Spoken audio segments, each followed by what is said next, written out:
महापालिकेचे आयुक्त इक्बाल सिंग चहल यांची आता सोमवारी ईडी कडून चौकशी होणार आहे। हिसाब तो देना पडेगा असं म्हणत किरीट सोमय्या यांनी आता इक्बाल सिंग चहल यांना सुद्धा इशारा दिलाय। कोरोना काळामध्ये भ्रष्टाचार झाल्याचा आरोप सोमय्या यांनी केलेला आहे आणि पालिकेच्या आणखीही काही अधिकाऱ्यांची आता ईडी चौकशी होणार आहे। काही महिन्यांपूर्वी तुम्हीच कोविड सेंटर घोटाळा बाहेर काढले होते आणि त्यामध्ये मोठमोठ्या नेत्यांवर सुद्धा तुम्ही आरोप केले होते। इक्बाल सिंग चहल यांच्यापासून सुरुवात झाली आहे। काय होईल नेमकं या प्रकरणात? मोठे मासे कोण कोण आहेत? Sir, municipal commissioner Iqbal Chahal हे मातोश्रीचे कमिशनर आहे की मुंबईच्या जनतेचे अजूनपर्यंत समजत नाही। ज्यात संजय राऊत, त्यांचे पार्टनर सुजित पाटकर आणि हजारो कोविड पेशंटचा जीवाची खेळ केला, जी कंपनी अस्तित्वात नाही, ज्याच्याकडे काही माहिती नाही, त्यांना उद्धव ठाकरे साहेबांनी 5-5 कोविड सेंटरचे कॉन्ट्रॅक्ट दिले, 100 कोटीचे कॉन्ट्रॅक्ट।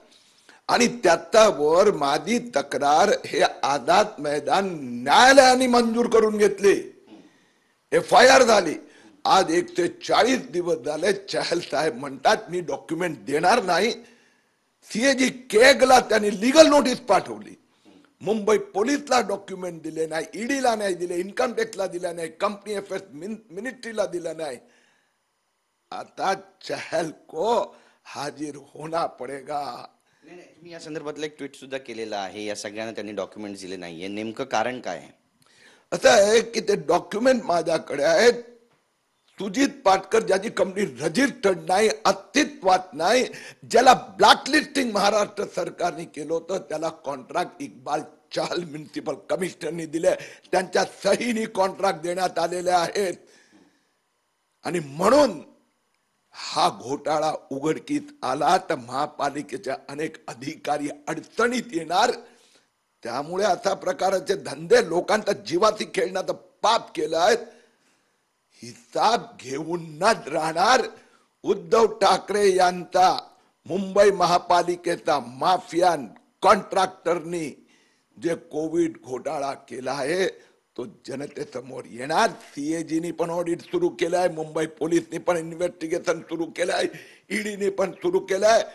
कंपनी मंत्रालयाने काल सुजित पाटकर, संजय राऊत त्याच्या विरोधात दुसरी FIR पण रजिस्टर्ड केलेली आहे, इन्कम टॅक्सने पण नोटीस बजावली आहे।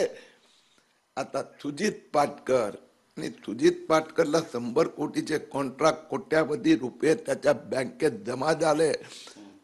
तो बेनामी चहावाला जो पार्टनर आहे तो कोणाचा बेनामी आहे? उद्धव ठाकरेच्या राईट हँडचा।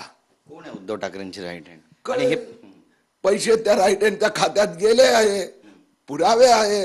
हळूहळू या इन्व्हेस्टिगेटिव्ह एजन्सीच्या पुराव्यात हे सगळं समोर येणार आणि उद्धव ठाकरे साहेबांची सेना कोविड मध्ये काय काय करत होती जनतेसमोर येणार। Uddhav ठाकरेंचं right hand